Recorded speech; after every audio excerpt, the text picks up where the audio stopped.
My wife wanted me to man up and do more around the house, even though my wife Jennifer and I have been married for 6 years. She works part-time as a dental hygienist 3 days a week, and I work full-time in construction management, usually 50-55 hours a week, including Saturdays. We don't have kids yet, just our dog Max and a small 2-bedroom house we bought 3 years ago. The fight that's been brewing for months finally exploded last Tuesday night. I got home around 7 p.m. after a particularly brutal day dealing with delayed material deliveries and a crew that called in sick. All I wanted was to grab a beer, order some pizza, and zone out watching TV. Jennifer met me at the door with that look on her face that meant trouble. She started in immediately about how she was tired of being the only one who cared about our home, how I never helped with anything, how she was sick of living like a college student. I looked around, confused. The house wasn't a disaster. Sure, there were some dishes in the sink and the laundry basket was full, but it wasn't like we were living in filth. I told her I'd been working all day and just needed to decompress for a minute. That's when she lost it. She said I needed to man up and start acting like a partner instead of a roommate who pays bills. She rattled off a list of everything she'd done that day.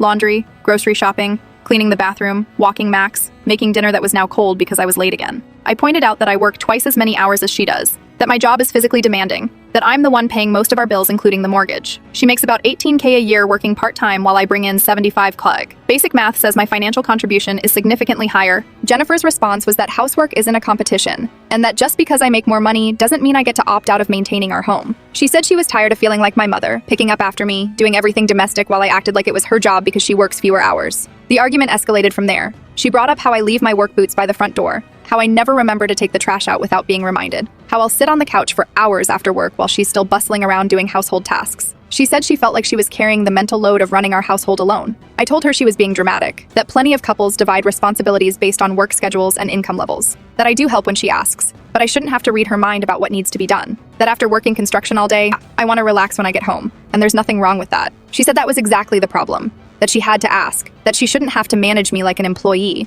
telling me when to do basic adult tasks, that working part-time doesn't mean she signed up to be my personal housekeeper. The fight ended with her sleeping in the guest room and me finishing a six-pack while wondering what the hell just happened. We'd gone from a normal Tuesday to her questioning my entire character and contribution to our relationship. The next morning, she left for work without saying goodbye. That evening, she came home with a printed spreadsheet breaking down every household task, how often it needs to be done, and how long it takes. She suggested we split everything 50-50 regardless of work schedules. I looked at this list: deep cleaning bathrooms, meal planning, grocery shopping, yard work, dog care, laundry, dishes, and realized she'd been doing most of this stuff without me even noticing. But I also realized that if I'm working 55 hours a week to her 24, expecting equal division of housework seems unrealistic. We're at a stalemate now. She thinks I'm a lazy partner who doesn't respect her contributions. I think she's being unreasonable about the math of our situation. We're both frustrated, both feeling unappreciated, and I honestly don't know how to fix it without one of us feeling like we got screwed over in the deal.